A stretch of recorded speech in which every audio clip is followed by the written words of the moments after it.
वैसे ही यहाँ जाम की कमी नहीं थी, अब कंस्ट्रक्शन और करेंगे बीचों बीच। और ये तो बहुत बाहर तक निकाला हुआ इन्होंने बहुत सामान। बाहर, कोई कहने सुनने वाला नहीं है, सबकी फटती है साली। कहती दीदी एक दिन बताओ मुठिया बनाने को बोल दिया। उठने तो टाइम लगता है। मैंने कहा मुठिया तो टाइम लगता है। कहती बस अब जब निकलने का टाइम आया तभी बोला है मुठिया बना दो। तो आंटी ने बोल भी दिया था कि वही टाइम लगता है मुठिया।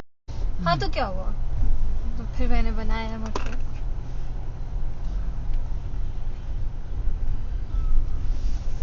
मैंने कहा आपने ही बोला कि कल बना दूंगी, बहुत टाइम लगता है इसमें।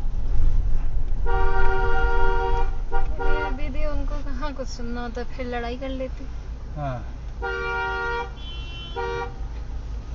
उनको करना ही क्या था, ऐसे बोलती करना ही क्या था, हुक्म देना, डांटना और चीखना, उसके अलावा करा ही क्या।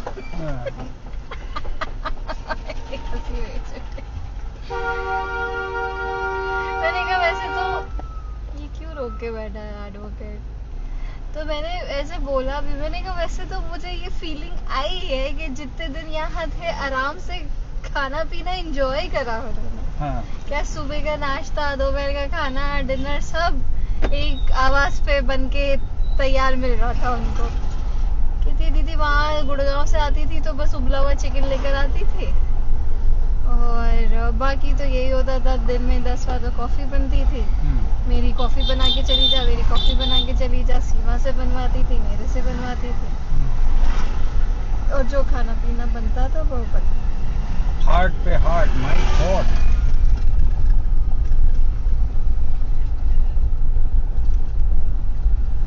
मजा आएगा अगर भगवान जी थोड़ा सा इनको वो दिखा भी रहे होंगे, उन्हें पता नहीं बाइक निकाली इससे, ये भगवान, ये लोग नहीं सुधरते भाई ना। अब भगवान को जिनको सबक सिखा भी रहा होगा तब भी नहीं दिखेगा। कोई कुछ कर ही रहा है, ऐसी मन मौज में चला रहा है।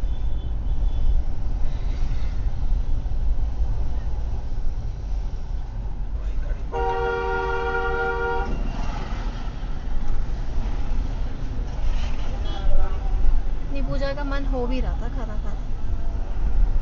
तो खा ले भाई, हमने कब मना किया? दो रोटी बन जाएगी तो हमारे को कुछ फर्क पड़ता है? अरे नहीं यार, इसके सुसु के चक्कर में मेरे दिमाग से उतर ही गया। फिर मैं नहाने चली थी काम खत्म करके, नहाते हुए मुझे याद आया कि अरे यार पूजा ने तो खाना खाया है। नहीं तुम ध्यान रखा करो थोड़ा सा इन सब चीजों का। हाँ यार, तो मैंने कहा मुझे खा लो, अपना खाना बना लो, रोटी बना लो।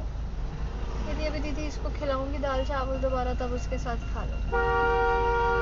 जरा से चावल बचे थे वही खा लिए उसने। हाँ उसने भी यही जो दाल चावल, मैंने बोला यार रोटी का अब मैं बना के तो नहीं दूंगी रोटी, आटा रखा है, आप रोटी भी बना लो, दाल तो थी। तो उसने अपना दाल चावल खा लिए जितने चावल थे।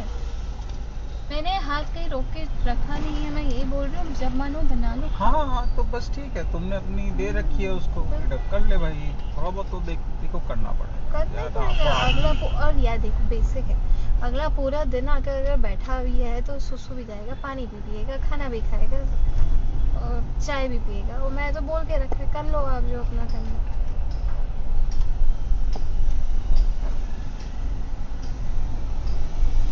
एम्प्लॉय को बेसिक इंफ्रास्ट्रक्चर देना ही पड़ता है, बट अब ठीक है, आज हो गया, कल तो बुलाऊंगी नहीं। अब खुद को भी थोड़ी स्पेस चाहिए, रोज बनने के लिए, बुराई करने के लिए एनर्जी हो जाएगी। कोई बात नहीं, उसका भी हल्का हो जाता है मन, तुम्हारा भी हल्का हो जाता है। मैंने कहा मासी कहीं नहीं, आप भी अब ब्रेक लो, 2 दिन इसको संभाल के, आप भी थक गए होगे। कुछ नहीं बोली, स्माइल कर ली। मैंने कहा थक गई है, थक गई है। जैसे ही मैंने बोला, मैंने उसके वो अभिषेक को, इसके सॉकर वाले को मैसेज डाल दिया, मैंने कहा थोड़ा घर नहीं चलता है। मैंने कहा आज स्किप करेगी क्लास को। बस he said okay। नहीं उसका कोई जवाब नहीं आया, हमारा काम है इन्फॉर्म करना भाई। हाँ वो ठीक है।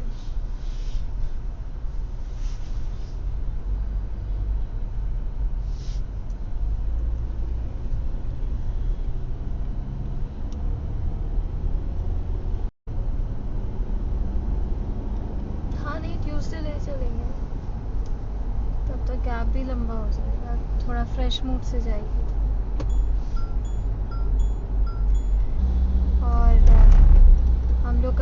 पीना खैर बाहर से ही आता है। बच्चा तो बाहर से नहीं खाएगा, तो उसका तो फिर मैंने खुद अब समझ गई हूँ आटा कहाँ है मसाले कहाँ हैं, घी कहाँ है। कॉकरोचेस अलग घूमते रहते।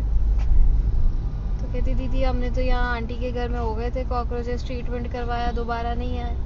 मैंने कहा वहाँ भैया ने बोल दिया यहाँ पूरे सोसाइटी में दिक्कत है, 100 बार करवा चुके हैं ट्रीटमेंट, पर तब भी कॉकरोच आ जाते हैं। अब वो लग गंदा रहा है, ये वहीं पे तवा भी रखा है। कॉकरोचेस हो गए थे, हमने भी तो ट्रीटमेंट कराया फिर दोबारा कभी नहीं आए, पता नहीं भैया मतलब वो एक बार ट्रीटमेंट करा लो, 4-5 साल की छुट्टी है, अब जब भी आएंगे भैया फिर कराएंगे ट्रीटमेंट। अब नहीं, फिर अब वो कहती है तो दीदी उसके बाद सफाई भी तो रखनी होती है ना। मैंने कहा अब तो नहीं कर रहे, बाथरूम भी गंदे ही रहते हैं उनके। वो साबुन सबसे महंगा वाला रखा होगा हाथ धोने वाला, पर टिश्यू टॉयलेट पेपर सब ऐसे ही पड़े रहते हैं गंदे।